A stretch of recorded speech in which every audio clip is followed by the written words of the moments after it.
Hello, আমি দিশা। Good morning সবাইকে। তো প্রতিদিনকার মতো আজকেও সকাল সকাল স্টুডেন্টদের পড়িয়ে স্নান টান করে একদম ফ্রেশ হয়ে নিয়েছি।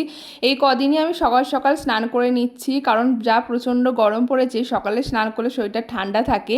তারপর ঠাকুর পুজোটা ওদিকে গিয়ে সেরে নিয়েছি, আর গিয়ে দেখি মা রান্নাঘরে পুরো একদম ঘেমে স্নান করে গেছে রান্না করতে করতে। সত্যি এই গরমকালটাতে মায়েদের কতই না কষ্ট হয় রান্না করতে, শীতকালে অতটা কষ্ট হয় না। যাই হোক, বাবা বাজার থেকে আজকে অনেক কিছু মাছ নিয়ে এসেছিল, এখানে চিংড়ি মাছগুলো, তাই আমি মাকে একটু বেছে নিয়ে সাহায্য করে দিলাম যাতে একটু তাড়াতাড়ি হয়ে যায় মায়ের। তারপর একটু আম পানা শরবত করেছিলাম, আমাদের গাছে যেহেতু আম হয়েছে তাই প্রায়ই শরবতটা করা হয়। একদিন তোমাদের সাথে রেসিপি আমি শেয়ার করব।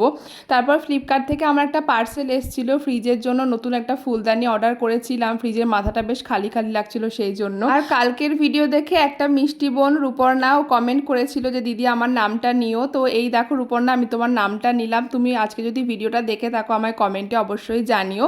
তো যাই হোক, তারপর দুপুরবেলা খেতে টেতে বসেছিলাম। মা আজকে অনেক দিন পর ডিমের বড়া করেছিল, মাছের ডিমের বড়া, খুব সুন্দর খেতে হয়েছিল। তো এইভাবেই তো দিনটা কাটলো। আজকের এই ছোট্ট মিনি ব্লগটা তোমাদের কেমন লাগলো কমেন্টে জানিও। ভালো লাগলে একটা লাইক করে দিও। তোমরা সবাই ভালো থেকো, সুস্থ থেকো, সাবধানে থেকো।